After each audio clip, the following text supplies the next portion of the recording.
What is going on today, guys? Welcome back to another episode of Fix It Garage. It's time to finish prepping all of the wiring for the chassis harness on the Volkswagen Beetle. Last time we did the ignition and we did the headlights, taillights, brake lights, wiring, got it all prepped and ready to go in the car. We got everything labeled so that way then once we start pulling out the old wiring, we can feed in all of our brand new wiring, which will hopefully make this job a little bit easier. If you guys like watching this kind of content, like seeing me do a wiring job, make sure you guys leave a like and make sure you guys... If you guys like seeing me work on this Volkswagen Beetle and do this wiring project, be sure to leave a like on this video. Lets me know. Oh God, this is terrible. We're gonna start the whole thing over again. What is going on today, guys? Welcome back to another episode of Fix It Garage. Today, we're gonna be back working on the rest of the wiring prep for the Superu Beetle chassis harness. Last time, we did the ignition and we did the headlight, taillight, brake light wiring to get it all ready to go into the car. This is gonna be the second part of that where we get, I don't like that either. Restart a third time. Leave a pause so I can see it in the editor. You got this. What is going on today, guys? Welcome back to another episode of Fix It Garage. Today we are back working on the wiring prep for the Volkswagen Beetle. Last time we got the ignition wiring and the headlight, taillight, brake light wiring all ready to go into the car by separating it all out and labeling it to make it that much easier when we go to put it in the car. Today we are going to finish that wiring prep by doing all of the other circuits and getting them all ready to go into the car, so next time we can start pulling out all the old wiring and installing all of our brand new wiring harness. If you guys like this kind of content, don't forget to smash that like button and make sure you leave comments and questions down below. I usually reply to everybody within a day or so. With that being said, guys, let's get started right away on working on our turn signal and flasher wire harness.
Here's the completed turn signal and flasher harness.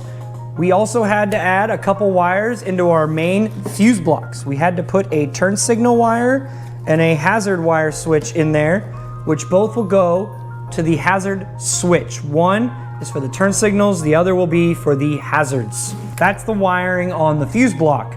Now we have all this other wiring and a couple things right here. So here we have the diodes, which will go to our turn signal relay, which will go to the gauge cluster.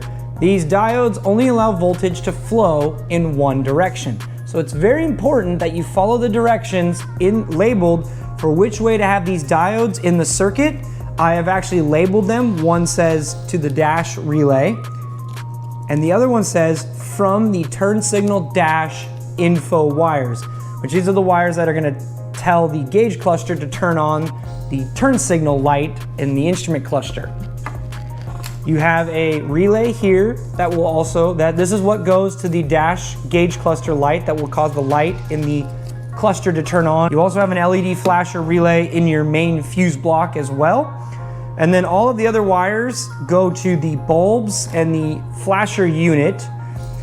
Some of them are going to be doubled up in places, but you're going to have wiring for your left and your right, front and rear flasher bulbs, which so then when you turn your hazards on, all 4 of them will flash, and if you turn on your turn signal, whichever direction you go, will only trigger that side of wiring. So not super hard. Again, this wiring kit has been pretty easy so far to understand. Now understanding it and translating this to what I do in the car, those are gonna be 2 different things. Obviously, all these wires are probably way too long, but I'd rather they be too long than too short, because it's easier to remove wiring now than it is to add wiring in later. So with that being said, guys, we can pack this harness up and we can move on to our last 3 little harness sections, which are gonna be the gauge, the wipers, and a few wires for the accessory system, which I may or may not record. So let's go ahead and pack this up and let's move on to the wiper wiring.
So I went ahead and just finished all of the labeling of all the wires.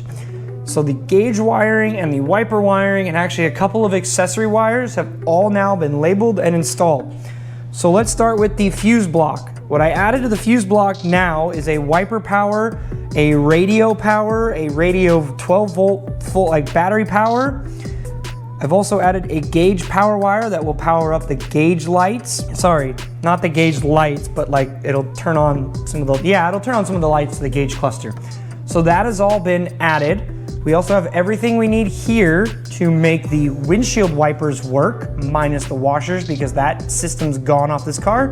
And then everything here to make the gauge cluster work. This will make it so it'll be grounded out correctly so certain lights will and won't come on. I've even got an oil pressure wire. So on the Subaru engine, it has an oil pressure sensor. What I can do is I can tee in both oil pressure sensor for the PCM and for the gauge.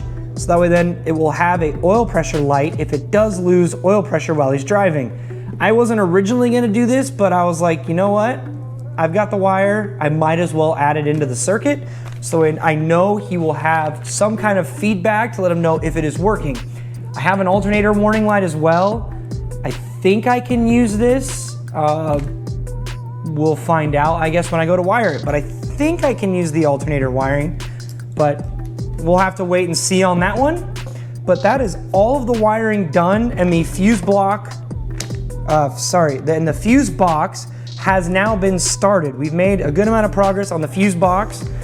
This normally on this car is under the frunk, but because I've cut holes in it and water can get in, I think we're gonna mount this inside the car now, which is gonna change the location of it. Nothing wrong with that, it just means I have to feed wires through the firewall and everything, but I think that's gonna be a good place to store this, like passenger side, upper part of the firewall is where this is gonna be tucked up. I haven't actually figured that out yet. This is all gonna be part of next video when we start stripping wires and pulling through what we need through both sides. So it's all basically in that dash area, so I can then figure out where all of this is gonna go and the best place for the fuse box. But that is gonna be for the next video. This one, we've got all the wiring prepped, which I feel like is really good progress considering I haven't been making as much as I've wanted to lately. And I know this isn't the most interesting thing, but if you guys stuck around and watched, hopefully you learned something about labeling and prepping, just to see how big of a job wiring is. To me, this is probably the hardest job I'm going to do on this car. Granted, I still don't have all the stuff to build the fuel system, and I don't have any of the lines or material to build the cooling system right now. Having a hard time figuring out where I can get all that stuff and have it work. I just need to start going to auto parts stores and getting different hoses so I can put this thing together.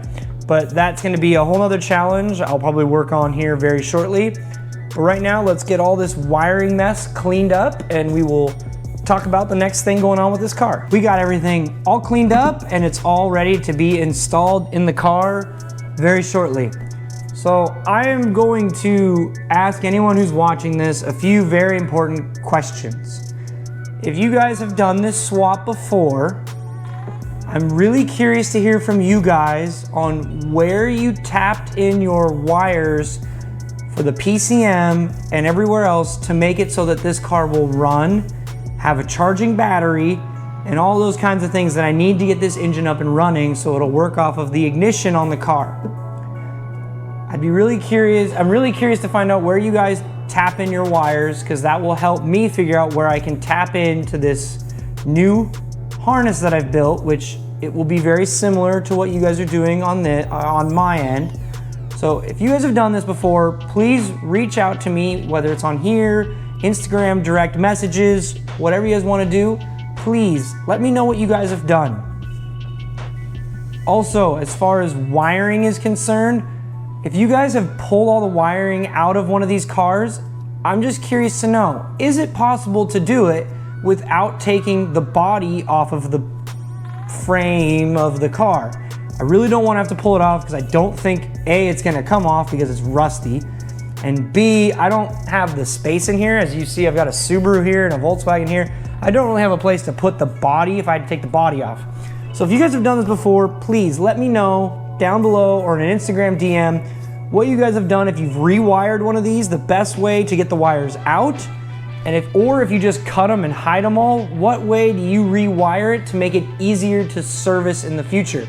Those are things I would really, really, really love to know, because it will make this job that much easier. So please guys, if you've done this before, let me know where you tap in all of your wires to make this engine run, as far as where do you tap in the PCM harness wires so I can finish building that harness.